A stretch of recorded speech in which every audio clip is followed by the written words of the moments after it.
Whether or not any of these people want to accept it, Trump derangement syndrome is a real thing. Now, I know it's supposed to be a silly phrase, kind of an insult, but it's real. It's when seemingly normal, rational people lose all rational thought and become paranoid at the sight or thought of Donald Trump. It's existed for other people, but right now it's causing serious harm to our country. Dare I say it could be extremely destructive, and I don't know how you cure it. But one of the best examples is this story. Just the other day, Dr. Phil appeared on the Laura Ingraham show saying we have to consider what the shutdown is going to do to us in the long run. If we have the economy shut down for a long enough period of time, it will eventually become so destructive, it will be worse than what the coronavirus could or would have done. And he's 100% correct. And he approaches a bit of it from a psychologist's perspective. Now, immediately people started coming out saying Dr. Phil's not a real doctor. Dr. Phil has a PhD. He's a clinical psychologist. So yes, if you want to say he's not a medical doctor, that's fine. But they're acting like simply because he has a PhD, he's pretending he's a medical doctor. But the craziest thing so far is that Mediaite actually argues that Dr. Phil and Dr. Oz are making pro-Trump arguments for arguing that the economy needs to be reopened. They're right. Miles-long lines at food banks. That we've already heard stories of suicides. This is not good, okay? We have to consider the very difficult reality, the very difficult possibility that no matter what we do, things will get bad. But Dr. Phil is correct. And I'm not a big fan of the guy. I don't know much about him or care. But you look at these stories, this one from the Washington Post, and you can see how Trump derangement syndrome guides the media's reporting. And it's driving a subset of this country into a paranoid, delusional state. I'm not exaggerating. The story from the Washington Post does everything in its power to deride and frame this as though Dr. Phil is a moron and that Dr. Fauci is the foremost expert on all things lockdown. He's not. Dr. Fauci is a medical doctor. I trust the guy. I think he's smart. I like what he has to say. I think we should listen to him. But you got to understand, Dr. Fauci is not an economist, a politician, a tradesman. He doesn't know exactly what's going to be the long-term effects of a lockdown. What he can tell you is what will happen if we release the lockdown. That's great. Thanks for your advice, Dr. Fauci. Now I'll turn to the economic experts. Dr. Phil, also not an economic expert, but he's making a generalist point. And he also brings up the psychological harm that people will be faced by this. So if you want to talk about where he is an expert, if he says people are suffering, they're lonely, it's going to cause mental anguish and damage that can be very severe for a long time, okay, we will consider the expertise of Dr. Phil. The Washington Post says, after Fauci urged caution in reopening the economy, Fox News turned to Dr. Phil for a second opinion. Turned to Dr. Phil? Fox News shows Dr. Fauci all the time. They bring on tons of opinions. What is this? The morning mix from the Washington Post. They don't tell us whether or not it's an opinion piece, which it is. They say after Anthony S. Fauci, the nation's leading infectious disease expert, explained the White House's new guidelines for states to slowly reopen their economies in a 3-phase process, Fox News host Laura Ingraham sought another opinion later in the show, an opinion that agreed with Dr. Fauci. This is so ridiculous. So for those that aren't aware, Donald Trump and his administration has released a 3-phase reopening plan. The administration envisions meeting the criteria each time a locality progresses through 3 phases. This includes the advice of Dr. Fauci. And for some reason, the media, well, I shouldn't say for some reason. I get it. It's Trump derangement syndrome. If Trump says it, it's wrong. Even if Dr. Fauci agrees with the president, which is why I think they've tried really, really hard to make this rift between Fauci and Trump, which there isn't. And Dr. Fauci actually said at one point, I wish the media would stop doing this. Well, the problem is the public likes Dr. Fauci. So when he comes out and says something, and it might diverge a bit from the president, the media goes, now's our chance. Because as long as Dr. Fauci is saying it, we can't criticize the president. So we have to create a rift and make it seem like they completely disagree on everything. Fauci said they're on the same page. Fauci is approaching it from a medical standpoint, Trump from a political and economic standpoint. Here's what the Washington Post writes. They say, she turned to Phil McGraw, better known as Dr. Phil, television psychologist to the masses. He acknowledged the novel coronavirus is killing Americans, more than 33,000 as of early Friday, but also wondered why the economy would shut down over the pandemic, but continues to function as people die from lung cancer, car crashes, and pool drownings. They then add in parentheses, unlike coronavirus, None of the causes of the death listed by Dr. Phil are contagious. It's a fine argument. Okay, are you here to make an argument, Washington Post, or to tell us what's going on? This is a big problem with media right now. I have no problem with opinion pieces or columns or analysis. But when you present these articles and nowhere does it say opinion analysis, people think it's just the news. And many people can't tell the difference. Quote, "We don't shut the country down for that," said Dr. Phil after he cited inaccurate statistics on accidental deaths. "Yet we are doing it for this, and the fallout is going to last for years because people's lives are being destroyed." So you want to say his stats are wrong? I think Dr. Phil was kind of just making generalized points, but apparently his numbers were wrong. Fine. Okay. Calm down. How about his second statement is correct? People's lives are being destroyed. They say, "The conflicting views, one from the most qualified source available on the topic, and the other from a talk show host with questionable credentials." Excuse me? He's a clinical psychologist. What do you mean he's got a PhD? Okay, Dr. Fauci's a medical doctor, and Dr. Phil is giving his thoughts. Why is he being singled out by this? It's very strange. You know why? Because the guy was created essentially by Oprah, and all of a sudden now he's making a point that lines up too much with Donald Trump. As if this is the danger of Trump derangement syndrome. Donald Trump could come out and say, "We have a potential treatment. It's called hydroxychloroquine. Other countries are using it." And what will the media do? "Don't do it. Don't take the medicine. It's bad. It's dangerous. Side effects." There are even some celebrities that took it and it helped the symptoms subside and they survived. And now they're saying, "Oh, but the side effects are so bad." What do you mean? You lived. It helped, right? Anecdotal evidence so far suggests these medications are helpful, and many countries have been using them. There have been some side effects, of course. Why would the media try to reject a potential treatment when other countries are already using it? You know why? Trump derangement syndrome. It's going to get us killed. Here's what they say. Oh, yes, questionable credentials, right. Highlighted again how expert advice on the novel coronavirus has frequently been undermined by celebrity doctors with little to no infectious disease experience. What the Washington Post is doing here is a framing device. It's a way to make you reject what Donald Trump is saying because they've framed it in such a way that the only possible outcome is a medical one. I know most of you have probably heard me say it, but I'm gonna make sure it's very clear to everybody. Maybe you've not seen, not everybody who watches, my content watches every single video. If there is no economy, if people can't eat, they will die. They will riot. Society will break down. If people get sick with the coronavirus, they will die. And if it gets really bad, then social order breaks down as well. They're both happening. Having a conversation about the importance of non-medical circumstances is extremely important. It would be like your house burning down, but, your basement's flooding. So there's some people saying, like, I can't believe they're talking about putting a fire out right now when the basement's flooding. It's like, wait. They're both happening. We have two problems right now. Although it'd be kind of funny if a house was burning and flooding at the same time. You get the point I'm trying to make. There can be more than one problem. Or better yet, I'll give you a better analogy. It would be like your house is on fire. And so you're talking to the people saying the structural integrity of the building might go down. And it doesn't make sense that we're ignoring this. You can't just send people in, blah, blah, blah. And they're like, what are you talking about? It's a fire. And then, these experts on architecture are complaining about a building that's on fire. Bring in the fire experts. Dude, there could be multiple problems caused by one thing. The fire results in structural integrity loss. Let's read a little bit more. Fauci. What do they say? Fauci, director of the National Institute of Allergy and Infectious Disease and a member of the White House Coronavirus Task Force, urged a cautious approach on Ingram's show Thursday night. His advice was quickly undercut by Dr. Phil in a following segment when he argued states should reopen their economies even if lives might be lost to the virus to prevent anxiety and depression. Yes, if 50 million people are suffering from anxiety and depression, your social order breaks down. So there is a certain point where we have to question the full damage wrought by economic collapse versus the virus. Hey man, I'll be the first to admit that's a terrifying predicament. What I also find really funny is how they've kind of let the mask slip over at the Washington Post. What's that you say?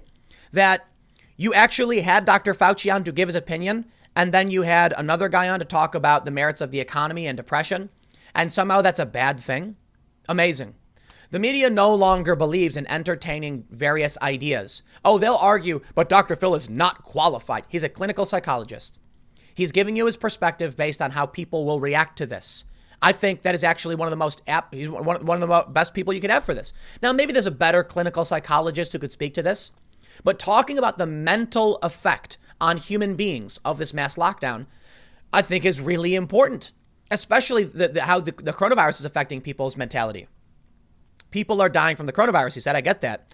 Then he launched into his theories about what might happen if people don't return to work and school soon. In doing so, he cited incorrect statistics and repeated talking points Fauci and other experts have disputed. Sure, fine. Fauci also gave incorrect information in the past. We're dealing with people of varying degrees of expertise in various areas, and I have no problem with it. Dr. Fauci's expertise, he's a medical doctor, infectious disease expert. He can't tell us anything about the economy. But sure enough, here's what we get. Mediaite writes, Morning Joe. Oh, so it's not just Mediaite, it's MSNBC too. Chides Fox News for booking medical experts Dr. Oz and Dr. Phil. Medical experts. Maybe that's not the right way to phrase it, Mediaite. Here's what they say. The set of Morning Joe took aim at Fox News' medical experts and strongly suggested that booking Dr. Oz and Dr. Phil were irresponsibly offering quackery over sound advice. In the past 24 hours, the two television doctors made curious comments about the incidence of coronavirus in the context of balancing the public health risk presented by the spread of COVID-19 and the urgent desire to reopen a suddenly cratered economy. Dr. Oz cited an article that stated that reopening schools would only lead to an increase in 2 to 3% mortality, which was widely interpreted in a manner that Dr. Oz later explained was not intended in a follow-up apology video. And Dr. Phil made the nakedly specious more people die from automobile accidents claim. Co-host Joe Scarborough mocked the ostensibly pro-Trump medical experts. What? I didn't know Dr. Phil was the biggest Trump supporter, but sure, send the MAGA hat. Dr. Phil, please put it on. Apparently, if you think the economy needs to be reopened because there's going to be psychological damage and economic damage and potential loss of life for this, you must be a Trump supporter. This is the problem with politics right now, man. Can we have an honest conversation about what should or should not be in our government? The answer is no. Because if Donald Trump says something like, here's medicine, and you say, that's interesting, Trump, I would like to learn more about this medicine, they will scream, you're pro-Trump.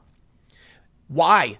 If I see an article that says, the sky is blue, and then Trump reads the same article, and then are they going to come to me and say, oh, you agree with Donald Trump? That's what they're doing. I kid you not. If you go over to like my Wikipedia page, for instance, says there's a section where it's like Tim Pool's views often align with conservatives on like social media censorship and immigration or whatever. And I'm like, actually, when it comes to immigration, I've cited Bernie Sanders, like Chuck Schumer, Hillary Clinton. You get the point. They're framing everything not as a policy debate, but as a tribal debate. Policy is gone. It doesn't matter anymore. If Trump says, people need to eat, they'll say, do people really need to eat? Because it's not about what's true. It's about what's tribal. But let me show you the terrifying reality. Business Insider reports 17 hours ago, and I've shown many of these stories. Hungry Americans are waiting in miles-long lines as food banks struggle to keep up with demand. Here's a look at how the rising unemployment and dwindling volunteer pools are impacting U.S. food pantries. They mention unemployment skyrocketing. More than 16.8 million Americans have filed for unemployment in the past 3 weeks, and now it's up to 22 million. Get with the Times Business Insider. This is a story from a couple weeks ago. In New York, which is the highest number of confirmed COVID cases in the U.S., food pantries have declared a national emergency. Wow. As they buckle under the weight of demand and a lack of volunteers. According to NYC Mission Society, an organization dedicated to fighting multi-generational poverty, food pantries are experiencing a 60% increase in demand for volunteers as several fall ill or opt to stay at home for fear of contracting the virus. A man leads a food bank in Prayer.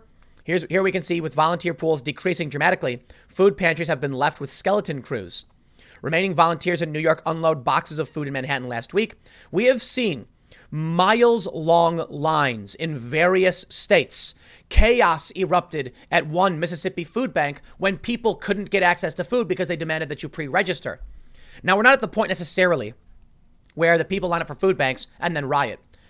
But I'll tell you what, man, the store the other day, over where I live, barren, surprisingly barren. So we weren't able to get we weren't able to get what we wanted to get. We were ultimately able to find some things, but it was harder than it's been in a long time. I don't know if this is because, some people have said Trump bucks, Tim. The Trump bucks hit everyone's bank account. They went out and they bought up all the food. Boom, it's all gone. Perhaps. But what is also true is the supply chain has been completely disrupted and upended. So these stores are running out of supplies. They're not being replenished. You see, when the first wave of panic buying hit and the stores got cleared out, people said, oh no, there's no more TP, there's no more food. But what they didn't understand is that the trucks are en route bringing the new supplies. They'd already been made. They are being shipped to the stores. So the stores had a restock en route. After those supplies got depleted, the supply chain was disrupted. And now a month or two later, guess what? The shelves are starting to become empty. I really do hope you guys have prepared. I've done some promos for stuff and a lot of people have bought it and a lot of people have laughed. But now we're at a point where I'm telling you what, man, you can make fun of Dr. Phil. You can make fun of Dr. Oz. You can make fun of Trump all day and night. And then how will you ignore this?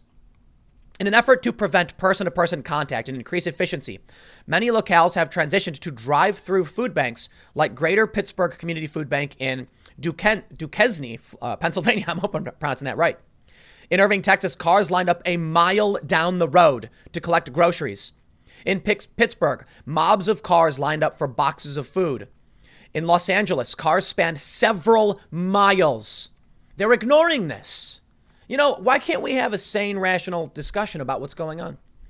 Trump derangement syndrome, man. I understand that if you watch my content, I'm often pointing the finger at the media and criticizing them, often the Democrats. But I'm not doing it because I'm part of a tribe. I'm not doing it because I like the president or like any conservatives. I'm doing it because this is happening. I can give credit and respect to all the people working in the food banks. And I can recognize this exists. But the people in media right now don't care about what's actually going on. They want to write you up a story where they're like Dr. Phil with questionable credentials. I don't care. He made a point. Argue the point. They're not. They're arguing the person. Ostensibly pro-Trump arguments.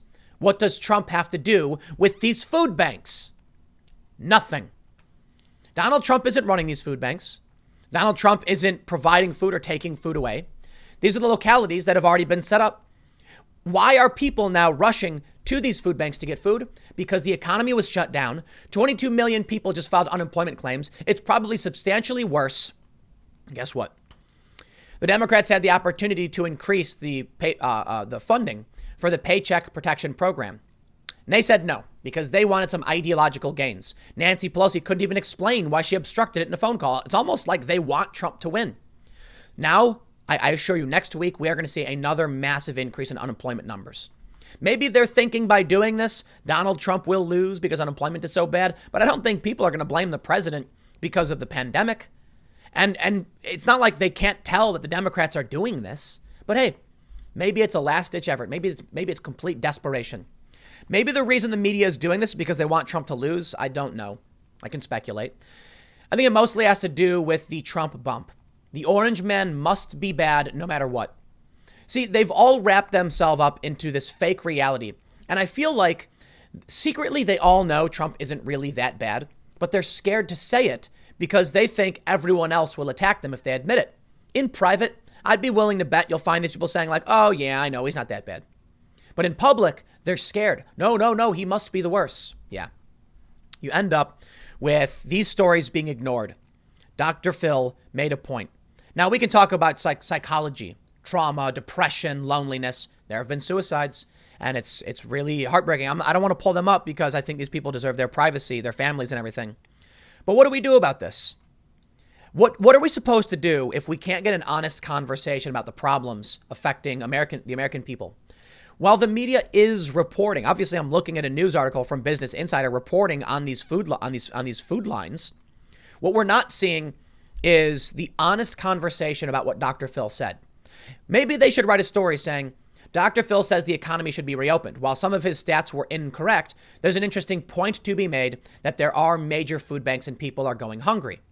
Perhaps an honest person would say, how do we minimize loss of life and protect our system? Because I'll tell you what, if the economy tanks, there won't be any nurses or doctors. There won't be a medical system.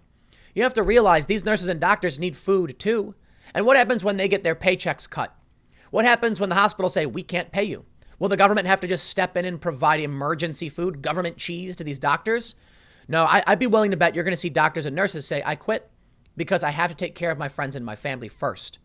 Because at a certain point, there's no resources for us. That is the problem with people. These people don't understand. The medical system is part of the economy. You can't just, it's not in a vacuum. It's not a magic bubble of a floating hospital in the sky. They need food. They need supplies. If people can't make food, the hospitals don't get food either. What do you think comes next? More loss of life. The cure cannot be worse than the disease. Social distancing makes sense to a certain point. I'm not the expert, but I do believe an honest conversation makes sense. In the end, if you say half of what I said about an honest conversation, they'll just call you, like Dr. Phil, ostensibly pro-Trump. You know what? That is absolutely psychotic. It's not even a policy. It is not a policy position or a pro or anti-anyone position to say people need food. I'll leave it there. I'll see you all in the next segment coming up at 1 p.m. on this channel. Thanks for hanging out.